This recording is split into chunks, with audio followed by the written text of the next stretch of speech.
If you want to make a ton of money closing deals every single day, I'm going to give you a guide to get started right away so that you can start making income, whether it's going to the office or working remotely. I started my career at Oracle, and I also joined many other startups, and I also have my own business right now. And so I've been closing for many years when it comes to business. And even now I've kind of been closing remotely online as well for my own businesses. So meaning I don't necessarily have to go to a specific place to sell. I can do it all online and make an income that way. So I'm going to give you my tips on how to become a closer, especially if you are getting started, and how you can make the maximum amount of money as quickly as possible. So the first thing is this: to become a closer, you have to understand that you probably have no sales experience, right? Maybe you've done a little sales here and there for your school or whatever, but you don't really have professional closing experience. Otherwise, you probably wouldn't be watching this video. So the first step of actually becoming a closer is actually just to get the education, right? Whether it's to read different books, take my online sales course, saleslegacy.com, where you learn everything about sales there. Even YouTube, even watching videos like this is a perfect way for you to get started. So you want to learn the basics of selling, right? How to start a conversation with a stranger, how to ask them their problems, how to close a deal, schedule the next meeting, how to pitch, all these basic fundamentals. You have to at least have a basic framework of how this works, right? And you can literally learn this all from reading a book, taking a sales course, literally just spending a weekend learning it, and that will give you an edge over everybody else. You don't want to be that person that just comes into a sales interview and they'll be like, hey, what sales experience you have? Oh, nothing. Obviously, they're not going to hire you, right? So actually just put in the work to at least get the basic fundamental education, okay? Once you get the basic fundamental education of learning how to sell, and again, probably the best bet is my course, saleslegacy.com, which teaches you everything you need to know about sales. After you get that, next thing you want to do is apply for jobs, right? So the key here is understanding that there are many different type of tier of jobs. Some people, they are going to want a salary plus your commission, meaning everything you sell, you get a percentage of that. Some people are okay with just a commission, and basically you only eat what you kill. The better companies, let's say if you're going after a US market, right? And I'm American, is that they typically will pay you a base salary and they will give you commission, so that even if you sell nothing, you're still getting a base salary, right? So a lot of people want that security. Now, on the other end of the spectrum, you have a lot of people who run agencies or selling info products. You basically work for free as a freelance salesperson, right? Like a closer, and then from there you only get a percentage of all the money that you close. You got to think about which one you want. For a lot of people, especially if you're like watching YouTube and stuff, and all these people are advertising like how to make $5,000 a week kind of thing, typically those are going to be the freelance closers that don't get a paid salary. So let's say you're going with that, right? All you got to really do is you email them, show them your background, show them that you're kind of cool, show them that you're someone that's likable, talkable, you're able to talk to people, and overall just a likable, coachable person. That's pretty much all they want, right? It's pretty basic. It doesn't even matter if you're speaking English. It depends on what country you're selling to and who your customer is, but you're like somewhat native in the language. You pretty much can get hired for these like freelance sales jobs, because for the sales trainer or the sales manager or the company, they don't have to pay you unless you close deals, right? And so if they're constantly looking for closers. So if you're just getting started that way, you can definitely take this route. But if you want to take the more traditional, like working at a tech company like Oracle or Google, they definitely look at your credentials in terms of your university, your past experience a lot more. For a lot of people who may not have the credentials and you're just like graduating, or maybe you're still in high school or whatever, and you're trying to make money now,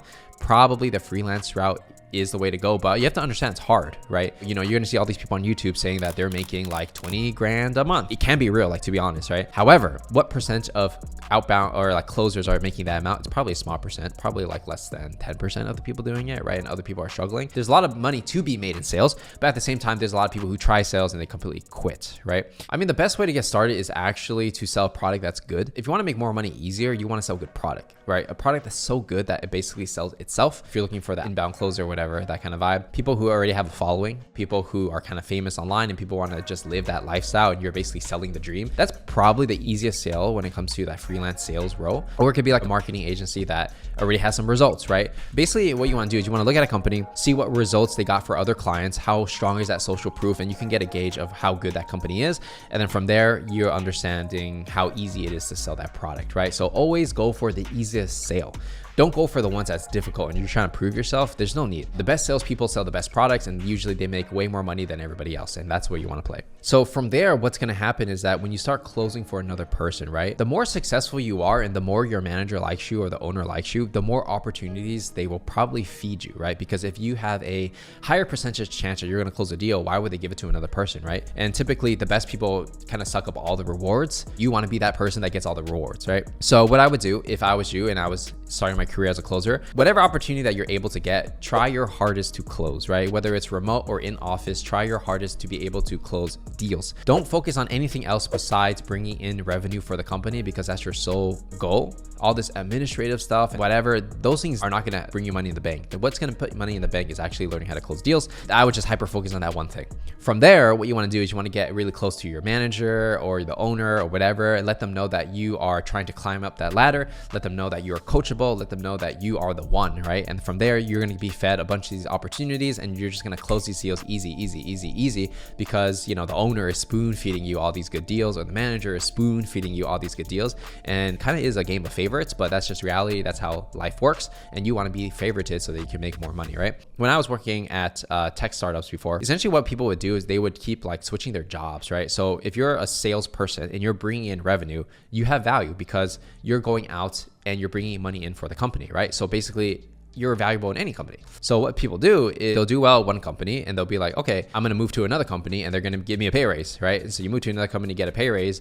And then from there, when you do well, you go to another company, get another pay raise, right? And this is sales, right? So this is not applicable to every type of job, but when it comes to like you're literally bringing in money, you're basically free. A lot of people in tech sales especially, they hop around a lot. So you'll see, like, if you look at someone's LinkedIn, they'll be like, oh, I worked at Google for 2 years, I worked at Oracle for another 2 years, I worked at IBM.